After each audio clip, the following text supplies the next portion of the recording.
Welcome to the deep dive. We've got a fantastic collection of sources from you this time, all focused on, well, penguins. Yes, a real deep dive into their world. Exactly. We've got stuff on diet, their role down in Antarctica, threats they face, and even some pretty surprising facts. Absolutely. There's a lot here. So our mission today is basically to swim through all this, pick out the most fascinating and, important bits. And give everyone a good feel for penguins without getting totally swamped in data. Perfect. Okay. Okay, let's jump right in. What actually fuels these birds? Their diet. It's not just fish, right? Oh, definitely not just fish. I mean, yes, small schooling fish are big for many of them, but the sources highlight a real variety. Things like cephalopods, so squid, octopus, Okay. krill, obviously crucial, those tiny shrimp things. Great krill. Loads of those in the Southern Ocean. Exactly. And even, believe it or not, microzooplankton. Really tiny stuff for some species. Wow. Microplankton. Yeah. And the key thing is it really changes. Depends hugely on the species, but also like where they are. New Zealand penguins versus Antarctic ones versus, say, the Galapagos penguins. Yeah. Completely different menus sometimes. This makes total sense. Eat what's around. And speaking of eating, this Galapagos feeding frenzy thing sounded interesting. Multiple birds working together. Yeah, it's less direct cooperation, more like different species benefiting from each other's actions. Ah, okay. But the sources mentioned Galapagos penguins hunting alongside flightless cormorants, pelicans, boobies, even frigate birds. Quite the trio. Right. And the way the penguins and cormorants dive these pursuit divers, it actually forces the fish schools up towards the surface and closer to shore. Oh, I see. So it makes it easier for everyone else. Exactly. Easier for all the birds involved to grab a meal over a longer time. It's like an accidental, well, very effective fishing party. Clever. And sticking with hunting tricks, what about those black stripes? On Magellanic and African penguins, I've never thought of stripes as a hunting tool. Yeah, it's a really neat theory. For those specific penguins, the ones in this Phoniscus group, The banded ones. that's them. The idea is those really obvious black stripes might actually disrupt the fish school. Disrupt how? Like, confuse them? Sort of, yeah. The research suggests it messes with the fish's ability to stay coordinated, to stay in that tight ball. Okay. By breaking up that visual pattern of the school, it makes it much easier for the penguin to just, pick off an individual fish. That's smart. And it fits because other types of penguins, the ones that don't really go after schooling fish as much, well, they don't have those stripes. Nature's design, eh? Okay, now for something weirder, swallowing stones. Why? Why eat rocks? It does sound bizarre, doesn't it? But there are actually a few plausible theories based on observations. Go on. Well, first, stones have been found in quite a few species. Emperor, Adelie, African, Gentoo, Magellanic, yellow-eyed. So it's not just one odd species. Not at all. And some, like king, rockhopper, and macaroni penguins, have actually been seen deliberately swallowing them. Deliberately. Okay, so why? One main idea is ballast. The stones make them heavier, reduce their buoyancy. So they can dive deeper more easily. Potentially, yeah. Another thought is it might help them feel less hungry during long fasts, Yeah. like filling the stomach. Okay, maybe. And there's a specific idea for rockhopper and macaroni chicks.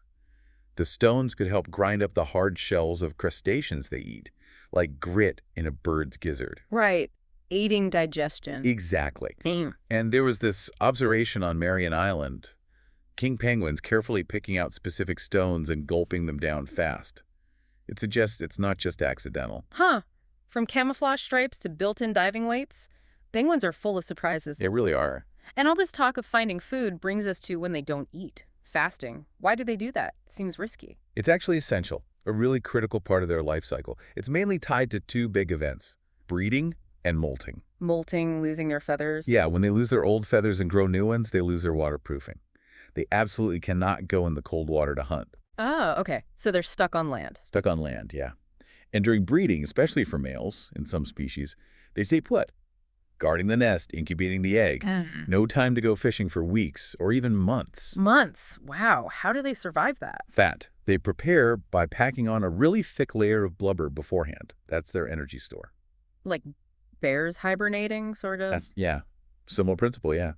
And the durations are incredible. Your sources mentioned king penguin males fasting up to, 54 days for breeding? 54 days. But the emperor penguin male, that's the champion faster. We're talking 90 to 120 days. 4 months without eating? 4 months.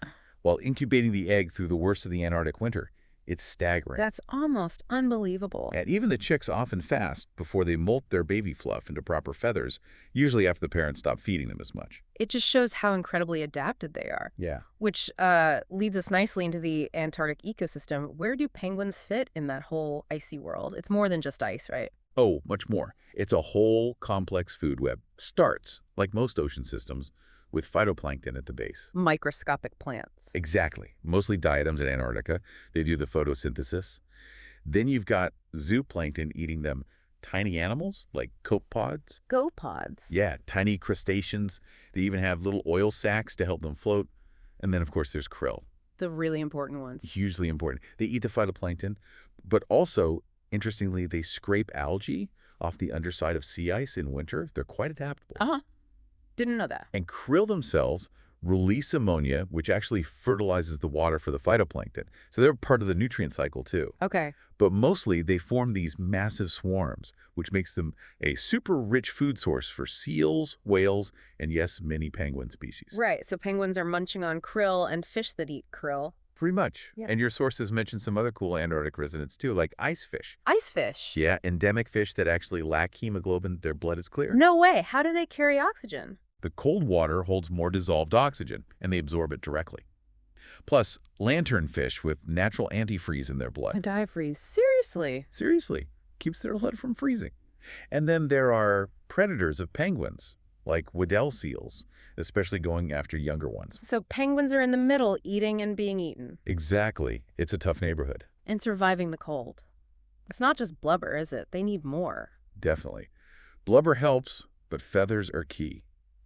Your sources mentioned some interesting experiments simulating this. Oh, yeah. Like what? One tested different materials for insulation, trying to mimic how incredibly effective penguin feathers are at trapping heat, even in freezing air and water. Mm-hmm. Another one used oil and shortening to simulate waterproofing, showing how vital it is for penguins to keep that layer of air trapped under their feathers dry when they swim. Water resistance is crucial for warmth. So those experiments help us, visualize the physics of how they stay warm and dry. Precisely.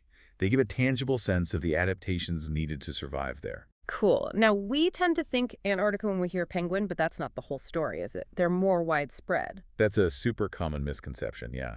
Antarctica is definitely penguin central for some species, but they're found all across the southern hemisphere. Like where else? Well, as far north as the Galapagos Islands, right on the equator.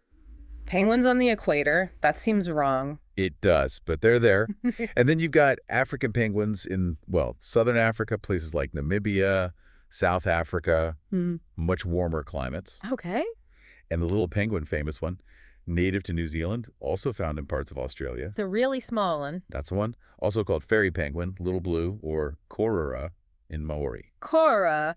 Nice. And actually, an interesting point from the sources, scientists now tend to separate the Australian and New Zealand populations. Oh, as different species. Yeah. Eudiptula novahollandiae for the Aussie one, and Eudiptula minor for the New Zealand one. So technically, 2 species of little penguin now. Good to know. That's an update. And doesn't the little penguin do something unusual on land? It does. It's nocturnal on land, spends the day out fishing at sea, then comes ashore after dark to its burrow. Why? To avoid predators. That's the main theory, yeah. Avoid land-based predators that are active during the day. Makes sense. And size-wise, they really are tiny compared to, well, the emperor. Oh, absolutely. The little penguin is maybe, 33 centimeters tall? Hmm? About a foot. Weighs maybe 1.5 kilos, so just over 3 pounds. Tiny. Compared to the emperor, which is huge. Though, interestingly, while emperor populations are in the hundreds of thousands, many of those smaller species number in the millions. Right. More numerous, even if smaller. Exactly. And there's that idea, Bergmann's rule, that animals get bigger in colder climates. Yeah, I've heard of that. Does it apply to penguins? Big ones in Antarctica, small ones near the equator. Sort of looks like it on the surface, but the sources suggest it's more complicated. Fossil records and the big influence of ocean currents mean it's not just a simple latitude thing driving penguin size and where they live. Okay, so not a perfect fit. Nature's rarely that simple, I guess. Rarely. All right, let's talk about making more penguins. Reproduction. How does that usually work for them? Well, most species are on roughly an annual cycle, breed once a year. Most, but not all. Right. There are exceptions. Mm. Little penguins and African penguins can sometimes manage 2 broods in a year if the conditions are good. Oh, bonus round? Kind of. Yeah. And king penguins have this unique 3-year cycle where they manage to raise 2 chicks. It's complicated. Okay. And eggs.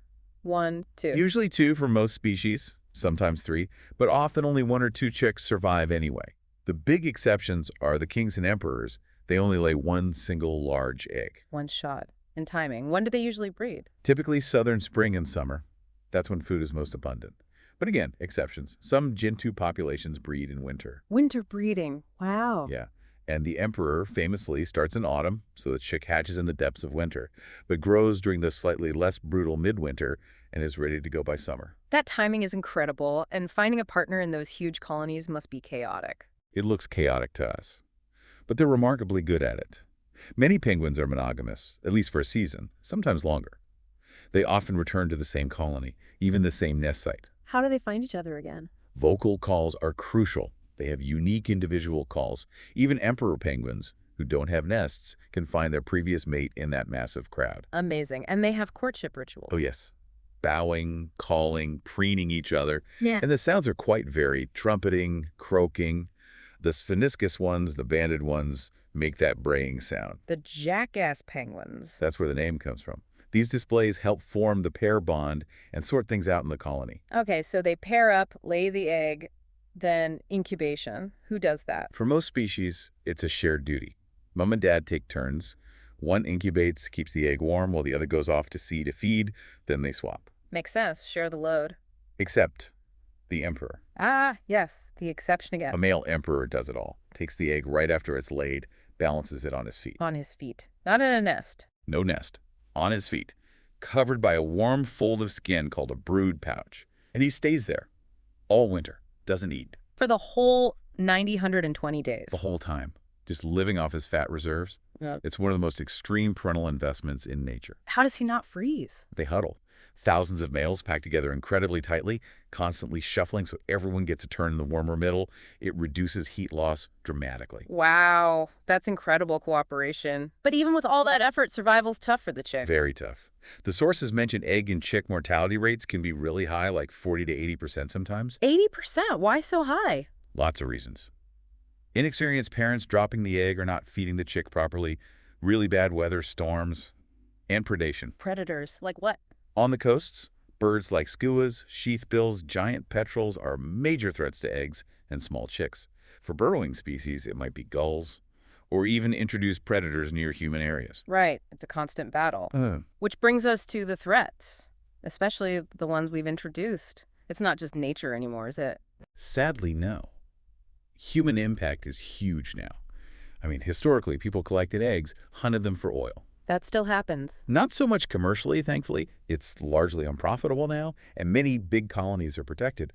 But the modern threats are really serious. Like climate change. That's a massive one. Yeah. Melting sea ice is catastrophic for species like the emperor that breed on it. It also affects krill populations, which rely on algae under the ice. So it hits their breeding and their food. Exactly. Double whammy. Then there's overfishing. Humans taking too much of the fish and krill that penguins depend on. Competing for food. Directly. And then introduce predators, where penguins breed on mainlands or islands near people. Things like dogs, cats, foxes, rats, ferrets, stoats. They can just wipe out colonies that never evolved defenses against land mammals. Oh, man. Yeah, the sources mention little penguins in New South Wales being devastated by dogs and foxes. Exactly. And invasive diseases can spread. Habitat destruction from coastal development, tourism. Oil spills are horrific. Like the Rana spill in New Zealand. Yes. That was devastating for little penguins there. Thousands affected. Just coats their feathers, destroys the waterproofing and insulation. Horrible. And fire, that was mentioned too. How are they vulnerable to fire? Well, the ones that nest on land, often in vegetation, like little penguins, they're reluctant to abandon their nests, even with chicks inside. So a wildfire sweeping through can be deadly. It feels like they're getting hit from all sides. Is anything being done? Conservation? Yes, definitely. Yeah. There are efforts establishing marine protected areas, marine reserves, to try and safeguard their feeding grounds. Okay, setting areas aside. Trying to manage fisheries more responsibly, considering the needs of penguins and other wildlife. Protecting nesting sites on land. Lots of monitoring to track populations. And specific things, like those fences in New Zealand. Yeah, trying to reduce roadkill for little penguins crossing roads near colonies, building underpasses or penguin-proof fences. Little things that can help locally. But it's still a struggle, like the little penguin is still listed as endangered in places. It is. In New South Wales, for example, despite efforts. It shows how intense the pressures are. Conservation is a constant, ongoing battle. It really puts it in perspective. So Yeah. finally, let's touch on penguins and us humans. They seem to have a special connection with people. They really do capture the imagination. Yeah. And part of that might be, especially in places like Antarctica where they have no natural land predators, Mm-hmm. they just aren't scared of humans. They approach people. Often, yeah. Yeah. They'll waddle up quite close, maybe keep about 9 feet distance typically, but show very little fear. It's quite endearing. I bet. And remember Happy Feet, the emperor penguin that ended up in New Zealand. Oh, yeah, that was a huge story. Yeah. Really highlighted how much people care about these birds. Seeing this lone emperor so far from home, massive public interest and effort to help him. It was amazing. And they pop up in culture all the time. Absolutely. Tux, the Linux Yeah. mascot. Right. And Chilly Willy cartoons. Pengo, the video game. Yeah. Batman's nemesis, the penguin. Yeah, although he's not very penguin-like sometimes. True, but the image is there. Though it's funny how often they get wrongly placed at the North Pole in cartoons and things. Yeah. Always got to remember. Southern Hemisphere only. Exclusively. Okay, so wrapping this amazing deep dive up, what are the big takeaways? What should we really remember about penguins? Well, I think first, just their incredible diversity and adaptability. They're not Sure. just one thing. They're found in deserts, on the equator, in the Antarctic freeze, Right. Masters of their environment. with really cool, specialized ways of hunting, breeding, surviving extreme conditions like those fasts. Just remarkable birds. Uh-huh. But also, critically, how vulnerable they are now. The threats they face from us, climate change, fishing, habitat loss, are immense and growing. That's the sobering part. It is. And finally, just their unique place, both ecologically in the Southern Ocean and, well, in our human culture and imagination. Absolutely, they're special, which really makes you wonder, given how everything's connected, what happens elsewhere if penguin populations really change? What knock-on effects could there be, maybe even for us, that we haven't even thought about? That's a really important question to ponder. How does pulling one thread affect the whole tapestry? Exactly. Something for everyone to think about. What other questions did this spark for you? Where might you look next into the world of penguins? Thanks for joining us on The Deep Dive.